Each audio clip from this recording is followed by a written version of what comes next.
شادی بیاہ پر دنیا کی قوموں کی طرح اپنے مال کو ضائع مت کرو۔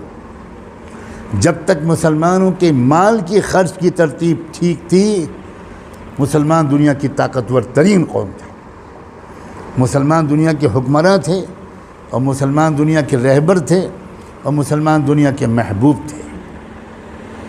اس وقت حج اور عمرے اتنے نہیں ہوتے تھے۔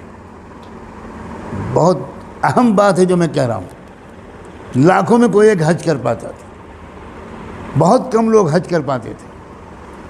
عمرے کا تو تصور ہی نہیں تھا۔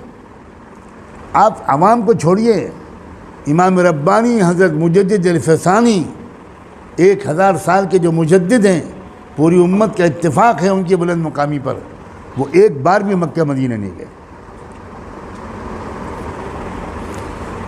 یہ والا یہ رواج نہیں تھا۔ آج تو ہر شخص مکہ مدینہ جا رہا ہے، لیکن لوگ اپنے مال کو خرچ کرتے تھے علم کے پھیلانے پر، غریبوں کی خدمت پر، قومی ترقی کے کاموں پر خرچ کرتے تھے۔ ابھی چند دن پہلے حیدرآباد میں ایک شادی ہوئی اور وہاں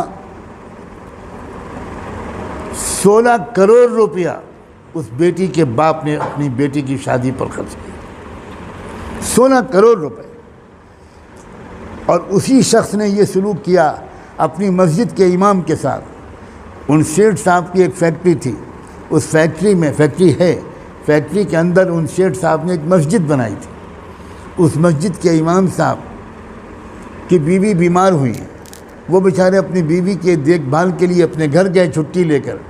چھٹی ملی تھی 1 ہفتے کی، آنے میں 4-5 دن دیر ہو گئی، تو وہ ان شیٹھ صاحب نے جنہوں نے اپنی بیٹی کی شادی پر 16 کروڑ روپے خرچ کیے تھے، ان شیٹھ صاحب نے اپنی مسجد کے امام کی تنخواہ میں سے 4000 روپے کاٹ لیے۔ یہ قوم ترقی کرے گی؟ اس قوم کے لنچنگ نہیں ہوگی؟ اس قوم کے نوجوانوں کو جیلوں میں نہیں ٹھوسا جائے گا؟ اس قوم پر اقوام عالم تر نوالے کی طرح ٹوٹنی پڑیں گی؟ مال کا خرچ صحیح کیا ہو تو قوم کو اوپر اٹھا دیتا ہے۔ مال کا خرچ اگر غلط ہو تو 100% لوگ حج کریں، 100% لوگ 50 عمرے کر لیں، اس قوم کو ذلت سے کوئی نہیں بچا سکتا۔